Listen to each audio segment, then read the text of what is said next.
topic and day. This press conference is to announce the introduction of a first-of-its-kind state law. Law enforcement is charged with protecting and serving all communities. At times, the use of deadly force is used at a terrible cost to all that's involved. We need to ensure that our state policy governing the use of deadly force stresses the sanctity of human life and is only used when necessary. I want to acknowledge my colleagues here who are standing here with me at this time. I am Assemblymember Shirley Weber from the 79th Assembly District and the Vice Chair of the California Legislative Black Caucus. We have with us today, in terms of my colleagues, Mike Gibson, who represents, he'll tell me his district, your number? 64. District 64 in the LA area. Our president of our California Legislative Black Caucus, Chris Holden from District 41. We have with us Mr. Bradford, Senator Bradford, who is from District 35, and my I won't say co-conspirator, but really not. My joint author, but sometimes co-conspirator, who's here with me today, Mr. McCarty, who represents the 7th District, which is here in Sacramento.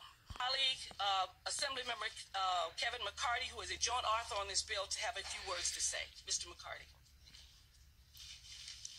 Thank you. Thank you, Dr. Weber, for your leadership, for stepping up.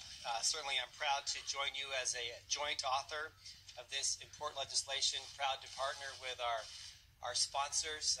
Some are here today. I know we have a few, but I want to mention ACLU and Black Lives Matter California and Sacramento. You know, the time is to act now. The nation is watching. Frankly, the world is watching right here in Sacramento. We have these incidents too often in our great country, but we had one unnecessary killing right here in our own backyard of my hometown of Sacramento. It saddens me to see the attention on our hometown, but also inspires me that it's time to act here in California. Too many people ask, how can a kid with a cell phone in his family's backyard be shot to death in the back by a law enforcement officer when they see examples of the 3,000 miles away, the Parkland shooter, not an African-American kid, gets arrested peacefully after slaughtering so many kids with an assault rifle? That's the question too many of us ask. Again, the time is now to act. Time for California to step up. The facts are the facts. The facts are young black men are 20 times more likely to be killed at the hands of a law enforcement officer than young Caucasian men. The time is now to revise this over 100-year-old law, which unfortunately too often justifies deadly force incidents. And this, I think, reasonable modernization, as Dr. Weber outlined.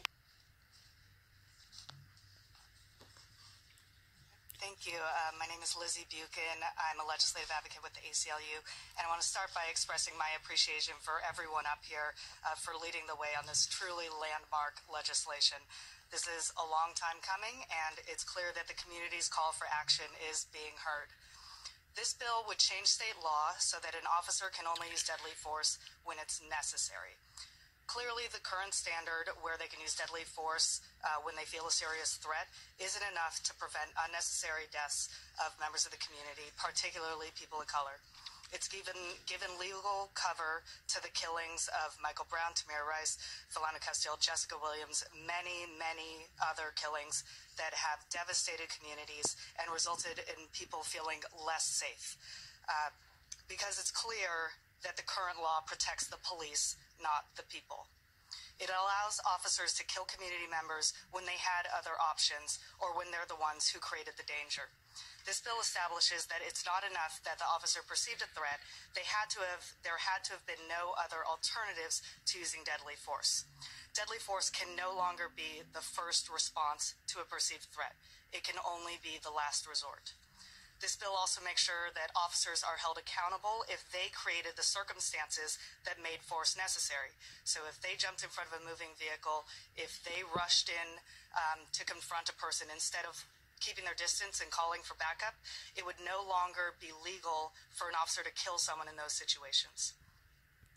Under current law, an officer can assume that they are armed and they can kill them if they flinch in a way that could be construed as dangerous or reaching for a weapon. So that is That is not right.